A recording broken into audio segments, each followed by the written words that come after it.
새벽기도에 나오신 성도 여러분을 예수님의 이름으로 환영합니다.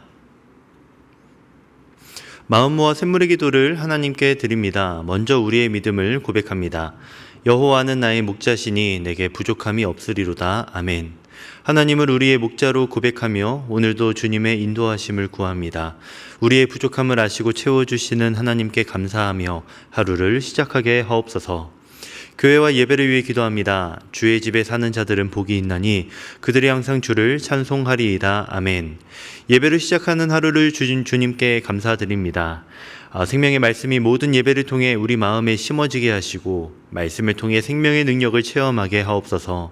성령님께서 우리의 마음을 새롭게 하시고 진정한 예배자로 변화시켜 주옵소서. 목장과 가정을 위해 기도합니다. 새 계명을 너희에게 주노니 서로 사랑하라. 내가 너희를 사랑한 것 같이 너희도 서로 사랑하라. 아멘. 사랑의 하나님, 목장 안에서 서로 사랑함으로 예수 행복을 경험하게 하시고 한 영혼을 세우는 공동체가 되게 하옵소서. 어려운 가운데서도 서로를 격려하며 주님 안에서 하나 되는 공동체가 되게 하옵소서. 다음 세대와 청년들을 위해 기도합니다. 여호와의 친밀하심이 그를 경외하는 자들에게 있으며 그의 언약을 그들에게 보이시리로다. 아멘. 샘물의 다음 세대가 하나님을 경외하는 마음으로 자라나게 하시고 청년들이 이 시대의 소금과 빛이 되어 하나님의 선하신 계획을 이루어가게 하옵소서.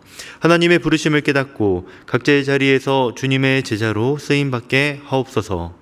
나라와 선교를 위해 기도합니다. 그가 열방 사이에 판단하시며 많은 백성을 판결하시리니 우리가 그들의 칼을 쳐서 보습을 만들고 그들의 창을 쳐서 낫을 만들 것이며 이 나라와 저 나라가 다시는 칼을 들고 서로 치지 아니하며 다시는 전쟁을 연습하지 아니하리라. 아멘. 평화의 하나님, 이 땅에 고통당하는 모든 이들을 보살펴 주시고 주의 공의와 사랑이 흐르게 하옵소서. 선교사들을 보호하셔서 복음이 온 세상 땅끝까지 전파되어 하나님의 영광이 드러나게 하옵소서. 오직 하나님만이 우리의 도움이 되십니다. 이 모든 간구를 우리 주 예수님의 이름으로 기도드립니다. 아멘. 함께 하나님의 말씀 야고보서 1장 1절에서 11절 말씀 보겠습니다. 하나님과 주 예수 그리스도의 종 야고보는 흩어져 있는 12지파에게 문안하노라. 내 형제들아, 너희가 여러 가지 시험을 당하거든 온전히 기쁘게 여기라. 이는 너희 믿음의 시련이 인내를 만들어내는 줄 너희가 알미라. 인내를 온전히 이루라. 이는 너희로 온전하고 구비하여 조금도 부족함이 없게 하려 함이라. 너희 중에 누구든지 지혜가 부족하거든 모든 사람에게 후히 주시고 꾸짖지 아니하시는 하나님께 구하라. 그리하면 주시리라. 오직 믿음으로 구하고 조금도 의심하지 말라. 의심하는 자는 마치 바람에 밀려 요동하는 바다 물결 같으니 이런 사람은 무엇이든지 주께 얻기를 생각하지 말라. 두 마음을 품어 모든 일에 정함이 없는 자로다. 낮은 형제는 자기의 높음을 자랑하고 부한 자는 자기의 낮아짐을 자랑할지니 이는 그가 풀의 꽃과 같이 지나감이라. 해가 돋고 뜨거운 바람이 불어 풀을 말리면 꽃이 떨어져 그 모양이 아름다움이 없어지나니 부한 자도 그 행하는 일에 이와 같이 쇠잔하리라. 아멘. 네, 오늘 이 시간 위대한 뒤집기라는 제목으로 우리가 가져야 할 인생의 새로운 관점에 대해서 살펴보려고 합니다. 오늘부터 야고보서 말씀을 우리가 함께 보게 되었습니다. 그리고 오늘 이 시간에는 새로운 인생의 관점에 대해서 말씀을 통해서 보려고 하는데요. 여러분, 제목처럼 뒤집어 보면 우리가 다르게 볼 수 있습니다. 한 동화책에서 박쥐와 여러 동물 친구들의 이야기를 보았는데요. 정반대로 말만 하던 박쥐를 따라서 동물 친구들이 나무에 함께 매달려 세상을 보게 됩니다. 그때 박쥐의 시선으로 세상을 뒤집어 보며 놀라워하던 이 동물들의 모습이 떠올랐습니다. 우리가 당연하다고 믿던 것들을 뒤집어 보면 전혀 다른 진실과 은혜가 나타날 수 있습니다. 오늘 이 시간 하루의 시작점에 서 계신 여러분, 어제와 똑같은 문제로 오늘도 기다리고 계시진 않으신지요? 매일 반복되는 시련과 삶의 무게가 여러분 무겁게 여러분에게 느껴지시진 않으신지요? 우리는 늘 같은 방향으로만 봅니다.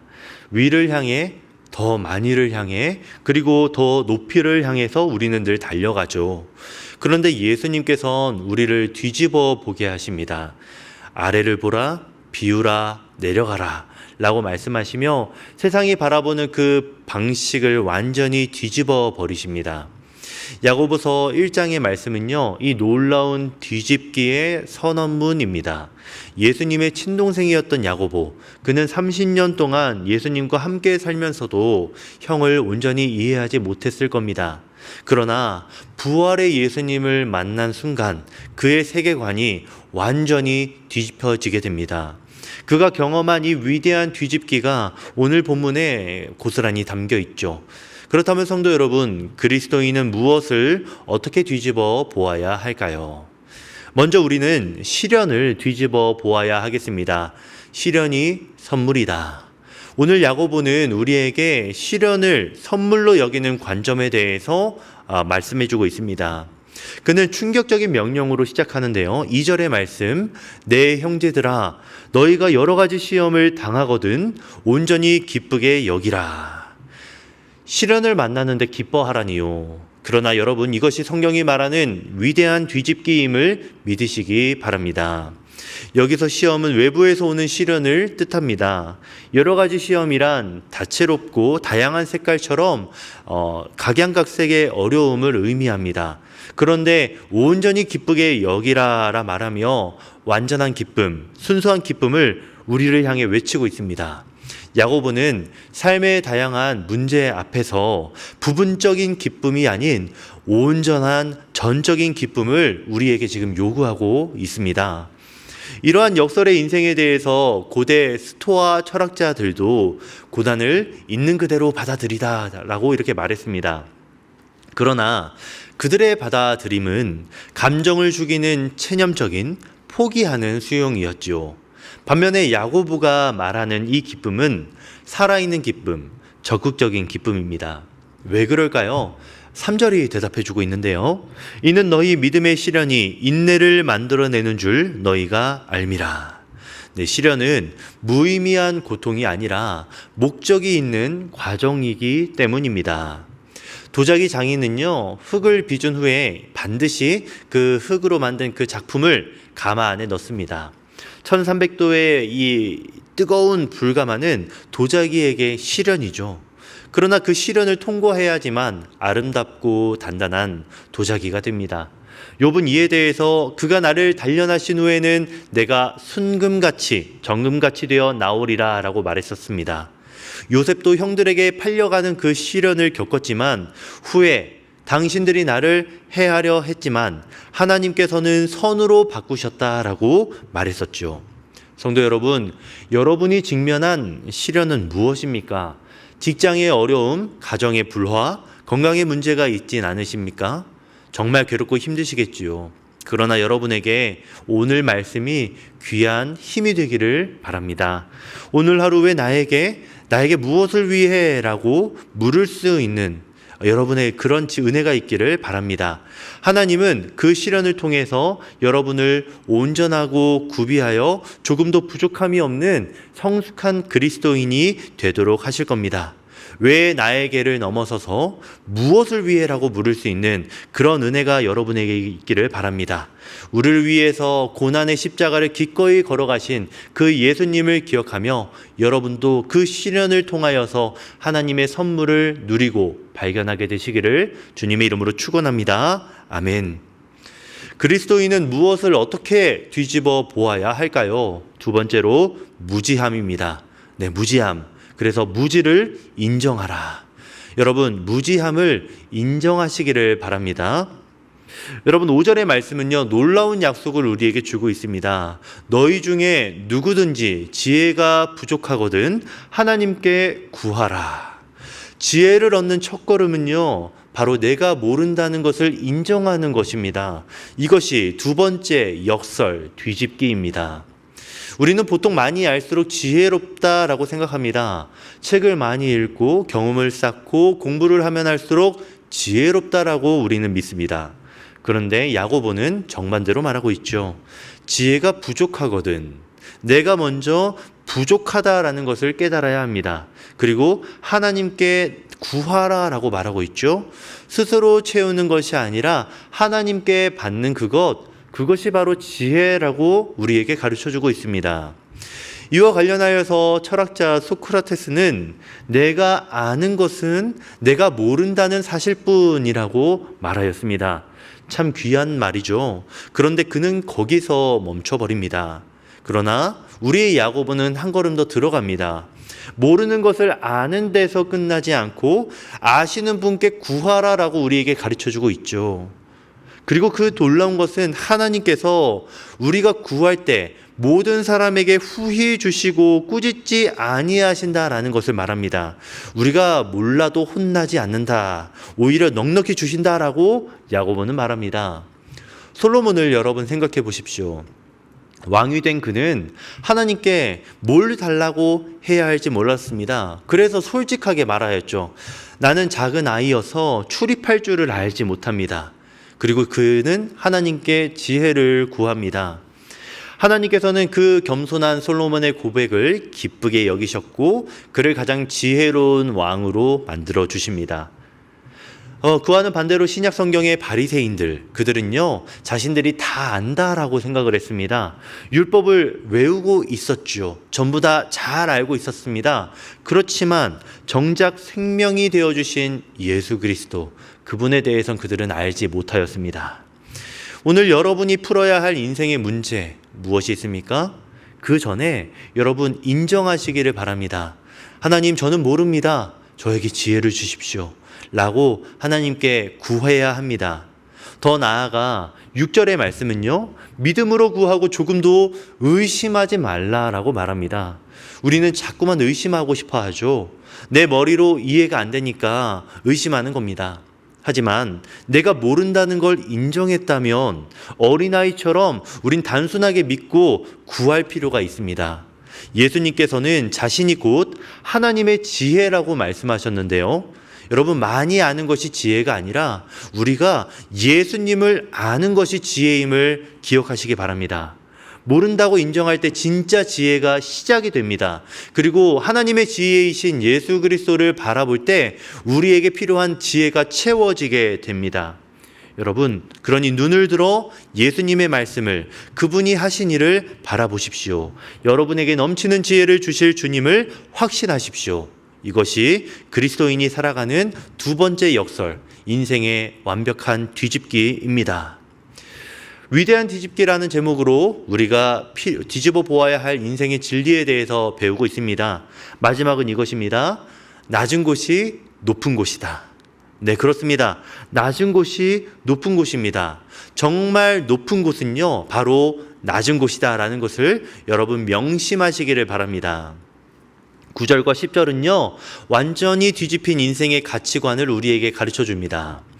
낮은 형제는 자기의 높음을 자랑하고 부한 자는 자기의 낮아짐을 자랑할지니, 가난한 사람은 높다고 자랑하고 부자는 낮아진다고 자랑하라 합니다. 이것이 우리에게 보여주시는 인생의 뒤집기입니다. 세상은요, 가난한 사람은 보통, 세상에서 가난한 사람들은요, 이 세상을 살아갈 때 움츠러들 때가 많이 있습니다. 부자 앞에서 작아지죠. 그런데 야고보는요, 이 낮은 형제가 오히려 높은 위치에 있다라고 말합니다. 왜일까요? 하나님 나라에서의 기준은 완전히 반대이기 때문이죠. 은행 잔고가 아니라 믿음의 분량이 기준입니다. 세상의 높은 지위가 아니라 하나님과의 관계가 우리 하나님 나라에서의 기준입니다. 그러니 부자는 자기가 가진 것이 풀의 꽃과 같이 지나갈 것임을 깨달아야 하겠습니다. 우리는 매일 이 진리를 목격합니다. 아무리 큰 부자도 병원 침대에 누우면 의사 앞에서 작아지게 되죠. 돈으로 살 수 없는 것들이 있기 때문입니다. 건강, 시간, 사랑과 평안. 정작 중요한 것들은요, 돈으로 살 수 없습니다. 또 우리는 장례식장에 가면 모두가 평등하다는 걸 알게 되죠. 재벌 회장도 노숙자도 똑같은 크기의 관에 들어가게 됩니다. 그리고 수의에는 주머니가 없습니다. 11절에서 말했듯이 해가 돋고 뜨거운 바람이 불면 우리 이 땅에 가지고 있었던 모든 것들이 시들어 사라지게 됩니다.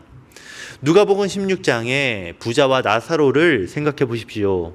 부자는 날마다 호화롭게 살았고 나사로는 그 집 대문 앞에서 구걸을 합니다. 그런데 죽은 후에는 완전히 뒤바뀌어 버립니다.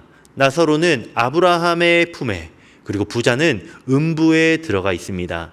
이 땅의 순서가 영원한 순서가 아니라는 겁니다. 또 예수님의 제자들은요, 대부분 어부와 세리였다는 것도 여러분 기억하십시오. 변변치 않은 사람들이었지만 지금 우리는 그들을 향해 사도라고 부르고 있지 않습니까? 그러니 여러분, 여러분의 자랑과 걱정은 무엇입니까? 직장에서의 직급, 통장의 잔고, 혹시 여러분의 자녀가 여러분의 자랑이 아니십니까? 이에 대해서 야고보는 그들을 향해 그것들이 다 풀의 꽃과 같다고 말합니다. 아침 이슬에 젖어 반짝이지만 해가 금세 뜨면 시들어 버리는 것. 그렇다면 여러분, 무엇이 영원한 것이죠? 하나님의 자녀된 신분입니다. 그리스도 안에서 받은 새 생명입니다. 그리고 이것은 해가 떠도 바람이 불어도 결코 시들지 않을 것입니다.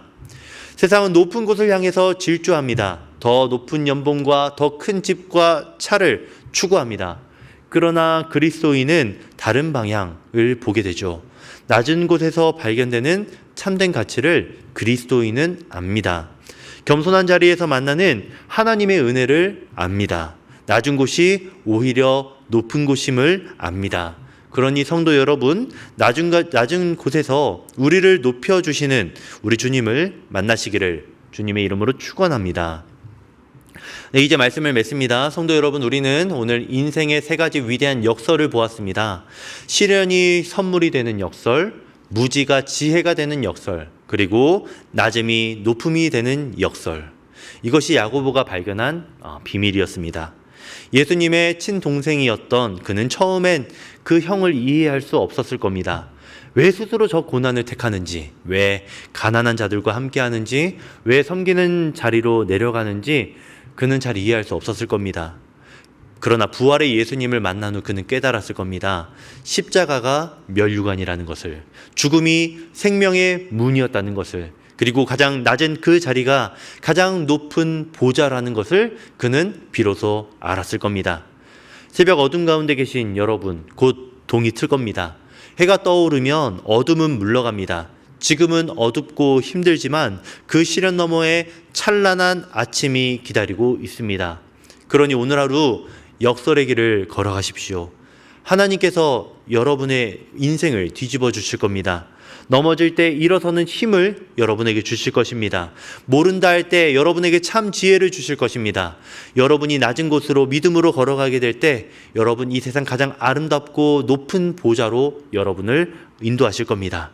역설이 아닌 진리가 되는 나라, 그 하나님 나라를 오늘도 살아가시는 저와 여러분이 되시기를 주님의 이름으로 축원합니다. 아멘.